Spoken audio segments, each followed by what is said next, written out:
Hello everyone, welcome back to my channel. This is Pramila Yadav. CDP master series में आपका फिर से स्वागत है।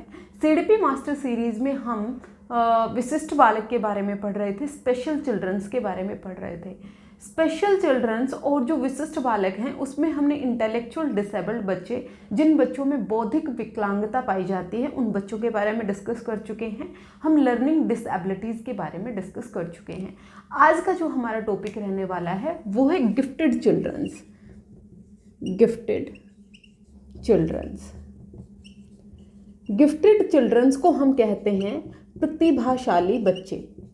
प्रतिभाशाली बच्चे, देखिए जो गिफ्टेड बच्चे हैं ये भी स्पेशल चिल्ड्रंस की कैटेगरी में ही आते हैं।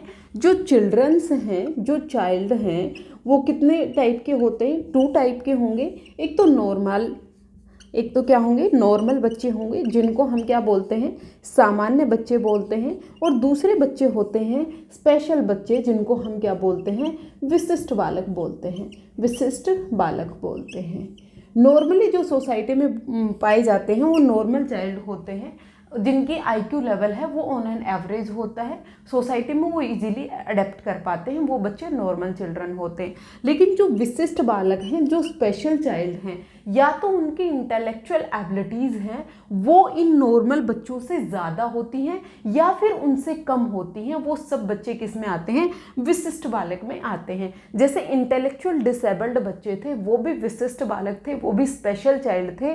और जो गिफ्टेड बच्चे हैं, जो प्रतिभाशाली बच्चे हैं, वो भी कौन से हैं? विशिष्ट बालक हैं, स्पेशल चाइल्ड हैं। अब जो प्रतिभाशाली बच्चे हैं, ये बच्चे कौन से होते हैं, इनकी पहचान कैसे होती है, इनके बारे में हमें कैसे पता चलता है, इनकी क्या क्या करैक्टरिस्टिक्स होती हैं, इनकी जो स्टडी है, इनकी जो हम टीचिंग लर्निंग प्रोसेस करते हैं उसको किस तरह से किया जाए ताकि बच्चों को ज़्यादा से ज़्यादा फ़ायदा हो सके। देखिए जो गिफ्टेड बच्चे होते हैं, जो प्रतिभाशाली बच्चे होते हैं, इन बच्चों का बाय बर्थ ही हमें साइन मिलने शुरू हो जाते हैं। बाय बर्थ, जन्म से ही हमें ये पता लगने लग जाता है कि ये बच्चा कौन सा है? गिफ्टेड बच्चा है, ये बच्चा स्पेशल चाइल्ड है, प्रतिभाशाली बच्चा है। ये बच्चे कौन कौन सी कैरेक्टरिस्टिक शो करते हैं? ये बच्चे क्या करते हैं? इनका जो आईक्यू लेवल है, जो इंटेलेक्चुअल आईक्यू लेवल है, ये कितना होता है? ये अबव 140 और 130। आपको कई जगह 130 दिखाई देगा और कई जगह आपको 140 दिखाई देगा। लेकिन जब क्वेश्चन पूछा जाएगा आपसे कि गिफ्टेड बच्चे हैं उनका आईक्यू लेवल कितना होगा, तो या तो ऑप्शन में आपको 130 गिवन होगा या फिर आपको ऑप्शन में 140 गिवन होगा। जो टर्मन है उनके अकॉर्डिंग, टर्मन का नाम आपने इंटेलिजेंस में पहले भी सुना होगा, जिन्होंने आईक्यू का फॉर्मूला दिया था। आईक्यू का फॉर्मूला क्या दिया था? आईक्यू का फॉर्मूला था mental as upon chronological age, मानसिक आयु अपॉन वास्तविक आयु इनटू में 100 करके इनसे हम आईक्यू निकाल सकते हैं। ये किसने दिया था? टर्मन ने दिया था। और टर्मन ने ही कहा था जिन बच्चों का आईक्यू लेवल 140 से अबू होगा, जिन बच्चों का आईक्यू लेवल 140 से ज़्यादा होगा, वो सभी बच्चे गिफ्टेड बच्चे की कैटेगरी में आएंगे, प्रतिभाशाली बच्चे की कैटेगरी में आएंगे। तो अगर आपसे कोई पूछेगा कि जो प्रतिभाशाली बच्चे हैं, जो गिफ्टेड बच्चे हैं, उनका आईक्यू लेवल कितना होता है? उनका आईक्यू लेवल है 140 से अबू होता है अकॉर्डिंग टू टर्मन। लेकिन कई बार ऑप्शन में 140 ना देकर 130 देता है, तो आपको ध्यान रखना है अगर 140 एंड अबो दे रखा है तो वो आप ऑप्शन ठीक करके आएंगे। अगर 140 गिवन है तो आप 140 ही दे के आएंगे। ये क्वेश्चन इंपॉर्टेंट है, कई बार पूछ लिया जाता है कि जो गिफ्टेड बच्चे हैं उनका आईक्यू लेवल कितना होता है। तो ये जो गिफ्टेड बच्चे होते हैं, इनकी जो मेंटल एबिलिटीज़ हैं ये एक्स्ट्रा ऑर्डिनरी पाई जाती हैं। इनकी जो बौद्धिक क्षमताएं होती हैं ये बहुत ज़्यादा एक्स्ट्रा ऑर्डिनरी पाई जाती हैं। जिन बच्चों की बौद्धिक क्षमताएं एक्स्ट्रा ऑर्डिनरी होंगी, जिनका इंटेलिजेंस क्वोशिएंट, जिसका आईक्यू लेवल 140 से अबू होगा, वो सब बच्चे क्या होते हैं? गिफ्टेड बच्चे होते हैं।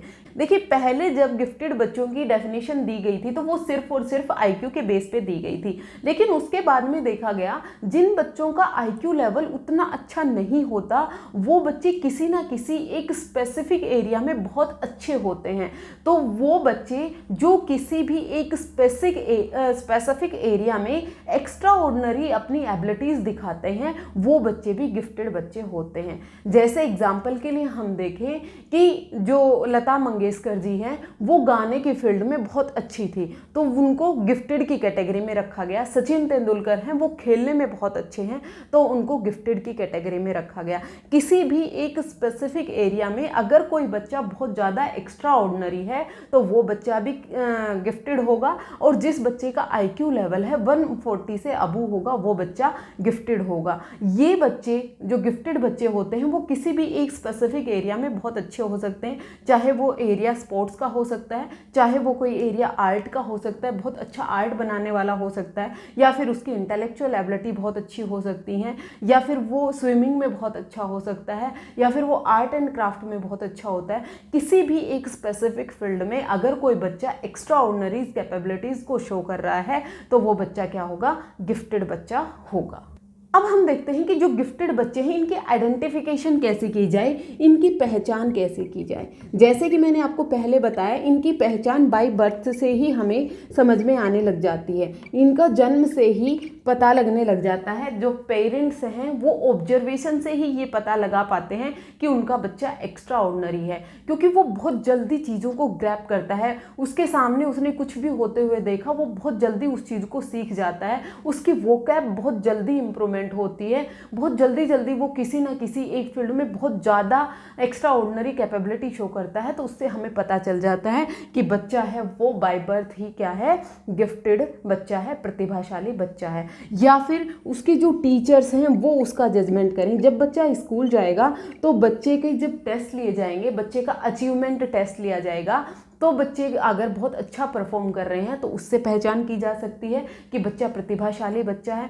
या फिर जो उसके सहपाठी हैं, जो उसके पीयर हैं, वो भी उसकी जजमेंट से भी हम पता लगा सकते हैं कि ये बच्चे हैं वो कैसे हैं, गिफ्टेड बच्चे हैं, क्योंकि ये बच्चे अपने पीयर से, अपने सहपाठियों से, अपने दोस्तों से किसी ना किसी एक फील्ड में बहुत ज़्यादा अच्छे होते हैं। देखिए मोस्टली जो किसी एक स्पेसिफिक फील्ड में जब कोई बच्चा बहुत ज़्यादा एक्स्ट्रा ऑर्डिनरी कैपेबिलिटी शो करता है तो उसको हम टैलेंटेड बच्चा बोलते हैं। क्या बोलते हैं, टैलेंटेड बच्चा बोलते हैं। लेकिन जब गिफ्टेड बच्चे की बात आती है तो वो ऑलमोस्ट हर एक फील्ड में अच्छा करता है, उसकी इंटेलेक्चुअल एबिलिटीज़ भी बहुत अच्छी होंगी, उसका फिजिकल डेवलपमेंट भी बहुत अच्छा होगा, उसका सोशल एडजस्टमेंट भी बहुत अच्छा होगा। हर फील्ड में ओवरऑल वो बहुत अच्छा होता है। उन बच्चों को गिफ्टेड बच्चा बोला जाता है। और टैलेंटेड बच्चा, जब कोई भी बच्चा एक स्पेसिफिक फील्ड में बहुत ज़्यादा अच्छा करता है तो वो टैलेंटेड बच्चा होता है। एक क्रिएटिव बच्चा सुना होगा आपने, रचनात्मक बच्चे होते हैं, या फिर जो संरचनात्मक बच्चे होते हैं वो बच्चे कौन से होते हैं, वो क्रिएटिव होते हैं, वो कुछ नई नई चीज़ें ईजाद करते रहते हैं, वो किसी भी एक प्रॉब्लम का सॉल्यूशन नए और क्रिएटिव ढंग से, नोवेल तरीके से उस प्रॉब्लम का सॉल्यूशन जब वो ढूंढते हैं तो वो बच्चे कौन से होते हैं, क्रिएटिव बच्चे होते हैं। जरूरी नहीं है कि हर एक क्रिएटिव बच्चा प्रतिभाशाली बच्चा हो, लेकिन हर एक प्रतिभाशाली बच्चा, हर एक गिफ्टेड बच्चा क्रिएटिव होता है, ये आप याद रखिएगा। ये जरूरी नहीं है कि हर एक टैलेंटेड बच्चा गिफ्टेड बच्चा हो, लेकिन हर एक गिफ्टेड बच्चा है वो टैलेंटेड बच्चा होता है। तो ये हम कैसे पहचान करेंगे, उनके टीचर्स बता सकते हैं, उसके पीयर्स बता सकते हैं, उसके क्लासमेट्स बता सकते हैं, या फिर हम उसका क्या करें, इंटेलिजेंस टेस्ट कर सकते हैं। जो इंटेलिजेंस टेस्ट है, जो बुद्धि परीक्षण है, बुद्धि परीक्षण से हम पता लगा सकते हैं कि कोई भी बच्चा है वो प्रतिभाशाली बच्चा है या नहीं है। बुद्धि परीक्षण भी दो टाइप के होते हैं, एक तो ग्रुप में होता है और एक इंडिविजुअल होता है। एक तो इंडिविजुअल मतलब इंडिविजुअल उसका खुद का होगा, और दूसरा ग्रुप में होगा। दो तरह के इंटेलिजेंस टेस्ट से भी हम पता लगा सकते हैं कि बच्चे में प्रतिभाशाली बच्चे के गुण हैं या फिर नहीं है। या फिर हम बच्चे का अचीवमेंट टेस्ट करवा सकते हैं, या फिर हम बच्चे का स्टैंडर्डाइज कोई मानकीकृत टेस्ट करवा सकते हैं, या फिर हम बच्चे का पर्सनैलिटी टेस्ट करवा सकते हैं, IQ के टेस्ट करवा सकते हैं। जो टर्मन ने IQ टेस्ट दिया था, mental as upon chronological age into में 100, इन सभी तरीकों से हम ये पता लगा सकते हैं कि कोई भी बच्चा है वो प्रतिभाशाली बच्चा होगा या फिर नहीं है। जो प्रतिभाशाली बच्चों की पहचान करने की बात आती है तो एक बहुत इम्पोर्टेंट नाम आता है जिनका नाम है रेंजुली। रेंजुली ने उन्होंने कहा कि जो गिफ्टेड बच्चे होते हैं उनमें मेनली 3 प्रकार की कैरेक्टरिस्टिक पाई जाती हैं, 3 गुण उनमें पाए जाते हैं। अब वो 3 गुण कौन कौन से हैं? सबसे पहला गुण है कि वो क्रिएटिव होंगे। कैसे होंगे? वो क्रिएटिव होंगे, मतलब वो संरचनात्मक होंगे। दूसरा, उनमें टास्क कमिटमेंट पाया जाता है, टास्क कमिटमेंट पाया जाता है। और तीसरा, उनमें अबू एवरेज एबिलिटी पाई जाती है, अबू एवरेज एबिलिटी। यहाँ से D++ में एक बार क्वेश्चन बना हुआ है कि अकॉर्डिंग टू रेंजुली कि 3 टाइप की कैरेक्टरिस्टिक हैं वो गिफ्टेड बच्चे में कौन कौन सी होती हैं। गिफ्टेड बच्चा है वो क्रिएटिव होगा। क्रिएटिव होने का क्या मतलब है? वो किसी भी प्रॉब्लम का सॉल्यूशन एक नोवेल तरीके से ढूंढेगा, एक नए तरीके से ढूंढेगा। जो चली चलाई प्रथाएं आ रही हैं कि एक प्रॉब्लम को इस तरह से सोल्व किया जाता है, उससे हटकर वो नई तरीके से उस प्रॉब्लम का सॉल्यूशन देगा। वो बच्चे क्या होते हैं? क्रिएटिव होते हैं, जो नई नई चीज़ें बनाते हैं, जो नई चीज़ों का इन्वेंट करते हैं। जितने भी साइंटिस्ट हुए जिन्होंने नई चीज़ों का इन्वेंट किया वो सभी कैसे थे? क्रिएटिव थे। दूसरा, टास्क कमिटमेंट होती है। जो इन्होंने एक बार ठान लिया कि मैंने ये काम करना है तो ये उस काम को करके ही हटते हैं। ये हाईली मोटिवेटेड होते हैं। टास्क कमिटमेंट तभी तो होता है जब ये हाईली मोटिवेटेड होंगे। और जो मोटिवेशन है इनके पास इंट्रिंसिक मोटिवेशन होती है, आंतरिक अभिप्रेरणा होती है। इनको किसी भी बाहरी अभिप्रेरणा की जरूरत नहीं पड़ती है। ये अंदर से ही इतने ज़्यादा मोटिवेटेड होते हैं कि एक काम को करने के लिए जब ये ठान लेते हैं तो उस काम को करके ही हटते हैं। फिर उसके बाद अबू एवरेज एबिलिटी। जो एवरेज बच्चे हैं, जो सामान्य बच्चे हैं, उनकी एबिलिटी से इनकी एबिलिटी ज़्यादा होती है और वो हर एक फील्ड में होती है। जैसे नॉर्मल बच्चों का IQ लेवल है, अगर हम नॉर्मल बच्चों की बात करें, सामान्य बच्चों की बात करें, नॉर्मल बच्चों का IQ लेवल कितना होता है? 90 से 110 होता है, लेकिन इनका IQ लेवल कितना होता है? 140 से अबू होता है। इनका जो फिजिकल डेवलपमेंट है वो बहुत ज़्यादा होता है। ये सोसाइटी में भी बहुत जल्दी एडजस्ट कर पाते हैं बाकी लोगों के कंपैरिजन में। तो इनमें अबू एवरेज एबिलिटी होती है, टास्क कमिटमेंट होती है और क्रिएटिव होते हैं। इन्होंने 3 कैरेक्टरिस्टिक की बात की थी रेंजुले ने कि कोई भी बच्चा की पहचान करनी है कि वो प्रतिभाशाली है या नहीं है, तो हम ये 3 चीज़ें देखेंगे। क्या क्रिएटिव है, क्या उसमें टास्क कमिटमेंट है, क्या उसमें जो एबिलिटी है वो अबू एवरेज है। अगर इन तीनों में से कोई 2 कैरेक्टरिस्टिक भी किसी बच्चे में पाई जा रही हैं और तीसरी कैरेक्टरिस्टिक अगर उसमें नहीं पाई जा रही है तो वो बच्चा प्रतिभाशाली बच्चा नहीं होगा, वो बच्चा गिफ्टेड बच्चा नहीं होगा। ये तीनों कैरेक्टरिस्टिक्स का पाना बहुत ज़रूरी है किसी भी बच्चे को गिफ्टेड कहने के लिए। अब हम उसके बाद बात करते हैं गिफ्टेड बच्चे की कैरेक्टरिस्टिक की बात करते हैं, गिफ्टेड बच्चे की विशेषताओं की बात करते हैं। जो गिफ्टेड बच्चे हैं उनकी क्या क्या विशेषताएं होती हैं। गिफ्टेड बच्चा है वो बहुत जल्दी सीखता है। इसको कोई भी आप चीज़ सिखाएंगे, एक बार आप उसे बताएंगे, एक ही बार में सीख जाता है। और इसकी जो मेमोरी होती है वो भी बहुत स्ट्रॉन्ग होती है, बहुत ज़्यादा चीज़ों को ये एक साथ याद रख सकता है। इस बच्चे की जो सीखने की कैपेबिलिटी होती है वो बहुत रैपिड होती है। जो लर्निंग है, जो सीखना है, लर्निंग को क्या बोलते हैं हम? अधिगम बोलते हैं। अधिगम है वो बहुत रैपिड होता है, बहुत जल्दी वो चीज़ों को सीख लेता है। और इनमें जो तर्क क्षमताएं होती हैं, जो तर्क क्षमता है, जो रीजनिंग पावर होती है वो भी बहुत ज़्यादा होती है। ये किसी भी चीज़ के लिए रीजनिंग, जो तर्क देने की क्षमता है वो बहुत ज़्यादा होती है इनमें। ये बच्चे बहुत ज़्यादा क्यूरियस होते हैं। क्यूरियस का मतलब बहुत ज़्यादा ये जिज्ञासु होते हैं। इनकी प्रवृत्ति कैसी होती है? जिज्ञासु होती है। ये हर चीज़ के पीछे का कारण जानना चाहते हैं, हर चीज़ को तोड़ फोड़ के उसके अंदर क्या है उसको तोड़ेंगे, फिर उसे जोड़ेंगे। इनमें जिज्ञासु प्रवृत्ति होती है, क्यूरियस होती है। अपने आसपास जितनी भी चीज़ें घटित हो रही हैं उनके पीछे कारण क्या है वो ये जानना चाहते हैं। तो इनकी जो प्रवृत्ति है वो जिज्ञासु प्रवृत्ति के पाए जाते हैं। इनकी जो मेमोरी होती है, जो याददाश्त होती है वो बहुत ज़्यादा स्ट्रॉन्ग होती है। ये एक बार जिस चीज़ को पढ़ लेते हैं वो हमेशा के लिए इन्हें याद हो जाता है। और जब भी ये रिट्रीव करने की कोशिश करते हैं तो बहुत जल्दी इनको वो चीज़ें याद आ जाती हैं।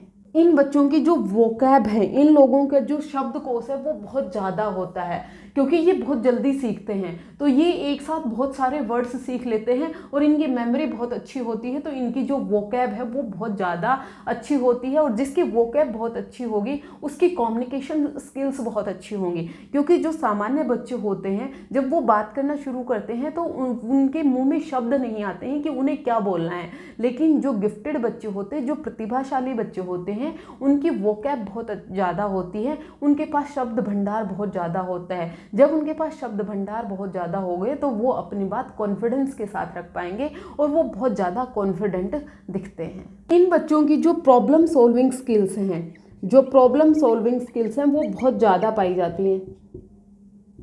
प्रॉब्लम सॉल्विंग स्किल्स हैं वो पाई जाती हैं, और ये जो प्रॉब्लम्स का सॉल्यूशन ढूंढते हैं वो एक नए तरीके से ढूंढते हैं, एक स्ट्रेंज तरीके से ढूंढते हैं, जो कोई भी नहीं सकता वो ये सोचते हैं और उस प्रॉब्लम का सॉल्यूशन उस तरीके से निकाल लेते हैं। ये अपने जो पीयर होते हैं, जो अपने सहपाठी होते हैं, उनके साथ कम दोस्ती करते हैं, और जो अडल्ट्स होते हैं, जो इनसे बड़े लोग होते हैं, उनके साथ इनकी दोस्ती होती है। उसके पीछे रीज़न क्या है? क्योंकि इनका जो आईक्यू लेवल है वो ज़्यादा होता है, और जो अडल्ट्स हैं उनके कंपैरिजन में इनका आईक्यू लेवल ठीक होता है। तो ये अपना एडजस्टमेंट है, ये नई चीज़ें जानना चाहते हैं, और नई चीज़ें इन्हें कौन सिखाएगा? मोर नॉलेजेबल अदर ही तो सिखाएगा। जो इनसे ज़्यादा जानता है वही उन्हें सिखा पाएगा। तो जो इनके अडल्ट्स हैं, जो इनसे बड़े लोग हैं, ये उन्हीं के साथ दोस्ती करना पसंद करते हैं। जो इनके सहपाठी होते हैं, जो इनके क्लास में पढ़ने वाले बच्चे होते हैं, उनके साथ इनकी कम दोस्ती होती है, उनके साथ ये कम एडजस्ट कर पाते हैं। अपने अडल्ट्स के साथ ये अच्छे से एडजस्ट कर पाते हैं, उन्हीं के साथ ये दोस्ती कर पाते हैं। ये बच्चे हैं, ये लीडरशिप क्वालिटी दिखाते हैं। लीडरशिप क्वालिटी का मतलब क्या हो गया? नेतृत्व दिखाते हैं, नेतृत्व की क्वालिटी पाई जाती है। ये एक टीम की लीडरशिप बहुत अच्छी करते हैं, ये बहुत अच्छे लीडर होते हैं। बहुत अच्छा लीडर होने के लिए क्या चाहिए होता है कि कोई भी मनुष्य है उस बहुत अच्छा लीडर तब होगा जब उसे अपनी कैपेबिलिटीज़ का पता होता है, जब उसे अपनी क्षमताओं का पता होता है। और जो गिफ्टेड बच्चे होते हैं, जो प्रतिभाशाली बच्चे होते हैं, इनको अपनी क्षमताओं का बहुत अच्छे से पता होता है, इसलिए इनमें नेतृत्व की क्वालिटी पाई जाती है। ये लोग जो होते हैं ये हमेशा इनिशिएटिव लेते हैं, कोई भी काम करने में ये बहुत जल्दी पहल करते हैं, और इनके काम करने के तरीके में ओरिजिनलिटी होती है। किसी भी चीज़ को ये कॉपी नहीं करते हैं, ओरिजिनली कोई भी काम करना पसंद करते हैं। ये सब कैरेक्टरिस्टिक होती हैं गिफ्टेड बच्चे की। जो गिफ्टेड बच्चे हैं उनमें नेतृत्व की क्वालिटी पाई जाती है, लीडरशिप की क्वालिटी पाई जाती है।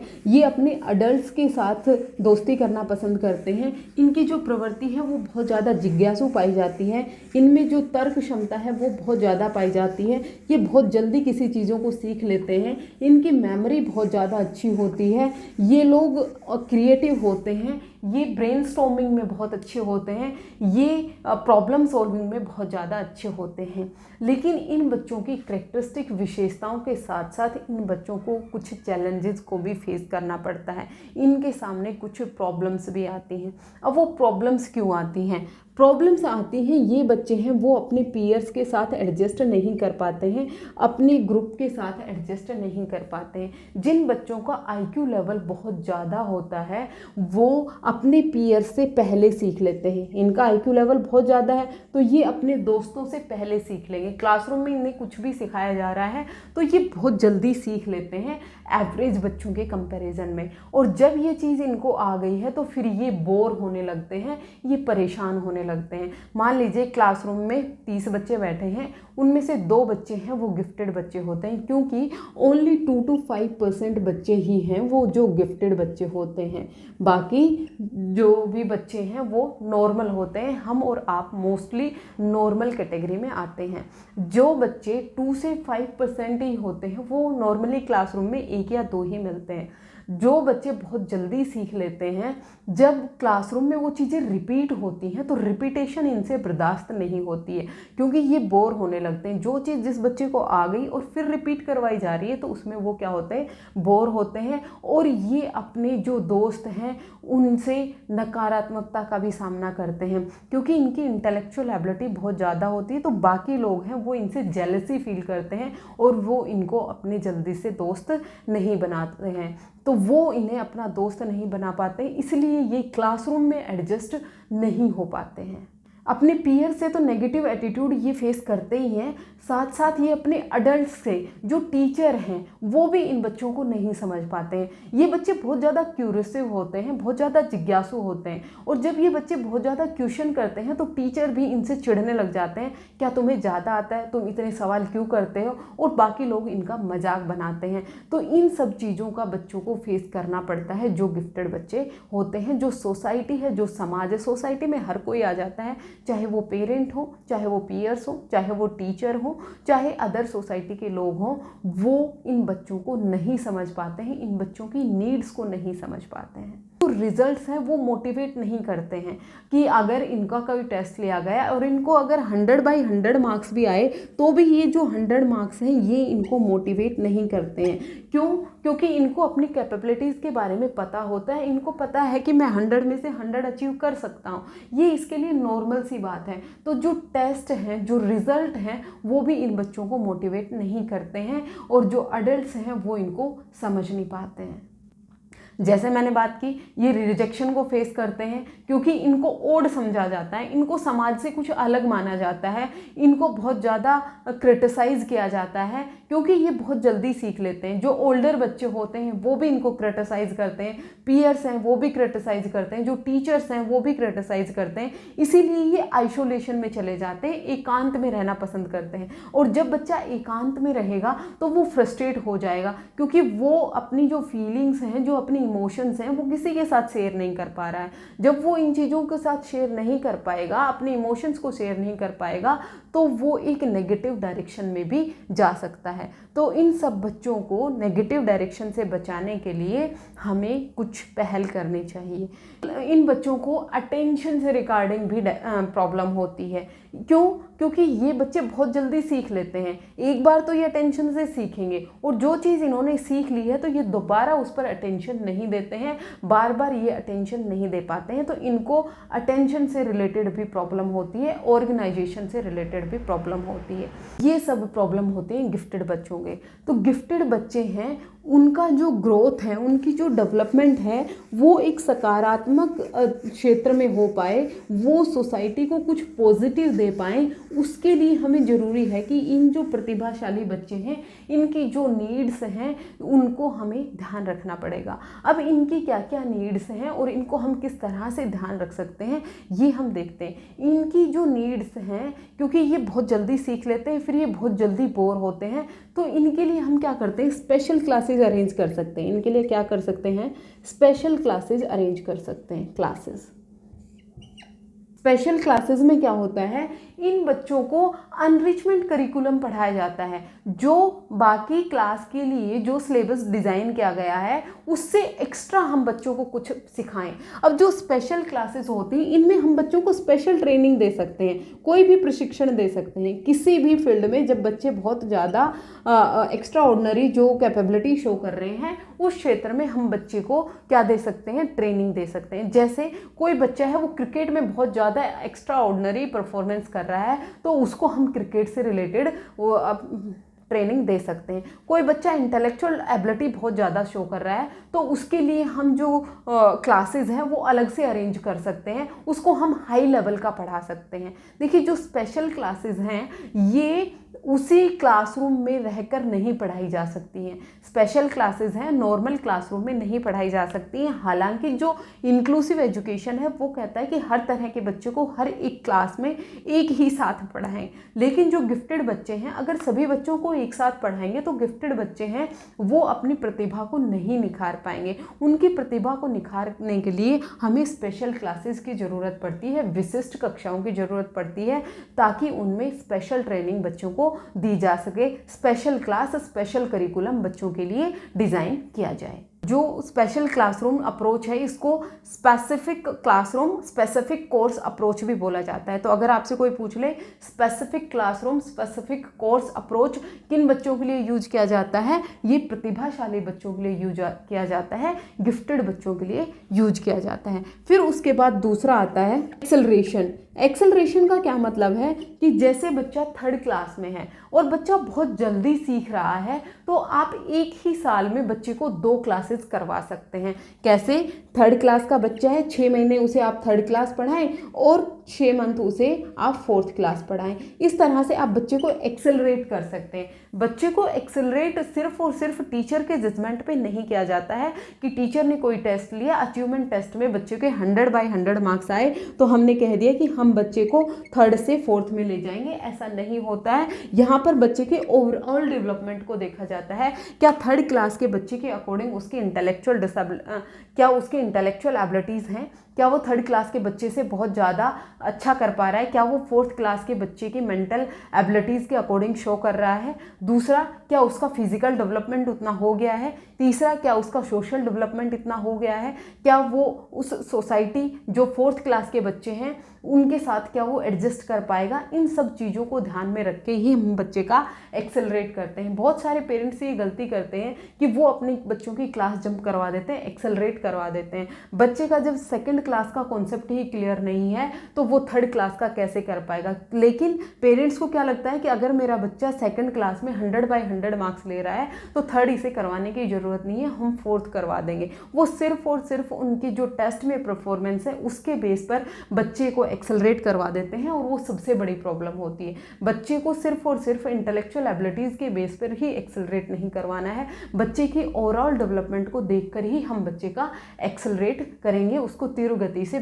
1 साल में आप 2 क्लासेस करवा सकते हो। फिर उसके बाद आता है अनरिचमेंट करिकुलम। जो उसका पाठ्यचर्या है उसको आप संपुष्टि दे सकते हो, उसमें आप कुछ और ऐड कर सकते हो। जो पाठ्यचर्या है उसमें आप ऐड ऑन कर सकते हो। पाठ्यचर्या में ऐड ऑन करने का क्या मतलब है? जैसे बच्चे को आप लाइब्रेरी में ले जाएं, बच्चा लाइब्रेरी में बैठ के पढ़ रहा है, बच्चे को पजल सोल्व करने के लिए दे दो, बच्चे को जो रिडल्स होती हैं वो सोल्व करने के लिए दे दो, बच्चे को जो हॉट्स क्वेश्चन होते हैं जो एनसीईआरटी में भी गिवन होते हैं, लास्ट में हॉट्स क्वेश्चन दिए होते हैं, हाई ऑर्डर थिंकिंग स्किल्स, उन बच्चों से वो प्रॉब्लम्स सोल्व करवाएं। बच्चे को कुछ ना कुछ अलग से ऐड करके दें। करिकुलम जो हमारा स्कूल का है, पाठ्यचर्या जो बनी हुई है वो नॉर्मल बच्चों के अकॉर्डिंग बनती है, लेकिन अगर हमारे स्कूल में कुछ स्पेशल बच्चे हैं, प्रतिभाशाली बच्चे हैं, तो उनके लिए जो पाठ्यचर्या है वो फ्लेक्सिबल होनी चाहिए, वो उसमें लचीलापन होना चाहिए ताकि हम उसमें कुछ और ऐड ऑन कर सकें और प्रतिभाशाली बच्चे हैं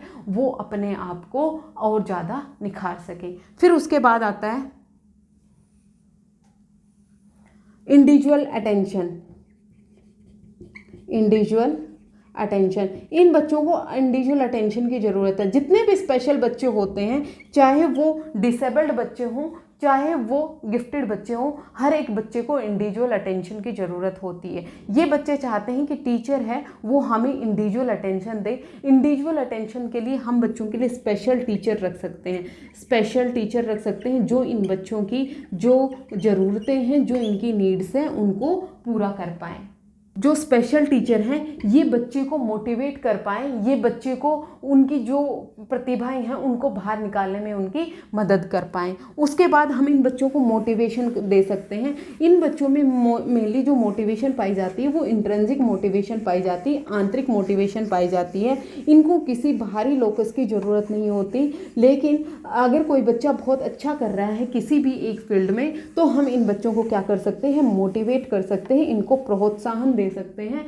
इन बच्चों को किसी भी चॉकलेट टॉफ़ी की ज़रूरत नहीं पड़ती है। इनको आप ज़्यादा से ज़्यादा पढ़ने को दोगे तो ये खुद ब खुद मोटिवेटेड रहते हैं, ये खुद ब खुद पढ़ लेते हैं। ये थी जो गिफ्टेड बच्चे हैं जो चैलेंजेस फेस करते हैं उनको आप किस तरह से शॉर्ट आउट कर सकते हो। देखिए, जितनी भी हम गिफ्टेड बच्चे हैं उनकी जो समस्याएं हैं जब हम उनको सोल्व करेंगे तो जो गिफ्टेड बच्चे हैं ये एक पॉजिटिव फीडबैक सोसाइटी को दे पाएंगे, ये हमारे राष्ट्र के लिए, देश के लिए बहुत अच्छा कर पाएंगे। जो गिफ्टेडनेस है, मैं एक चीज़ और बताना भूल गई, जो गिफ्टेडनेस है, जो प्रतिभाशाली है, गिफ्टेडनेस है, ये किसके कारण होती है। देखिए, साइकोलॉजी में जब भी हम चीज़ें पढ़ते हैं ये दोनों से रिलेटेड होती है, हेरिडिटी और इन्वायरमेंट दोनों के कारण होती है। लेकिन जो गिफ्टेडनेस है, जब बच्चा गिफ्टेड है या नहीं है, ये कौन डिटरमाइन करेगा, ये मोस्टली डिटरमाइन करती है हेरिडिटी, आनुवंशिकता। जब बच्चा जन्म लेता है तो वो जन्म से ही गिफ्टेड होता है। जो आईक्यू लेवल है, क्योंकि जो गिफ्टेडनेस है वो हम कैसे डिटरमाइन कर रहे हैं, आईक्यू लेवल से कर रहे हैं। और आईक्यू है ये हमारा कैसा होता है, कांस्टेंट होता है। ये कैसा होता है, कांस्टेंट होता है, ये स्थिर होता है, ये चेंज नहीं होता है।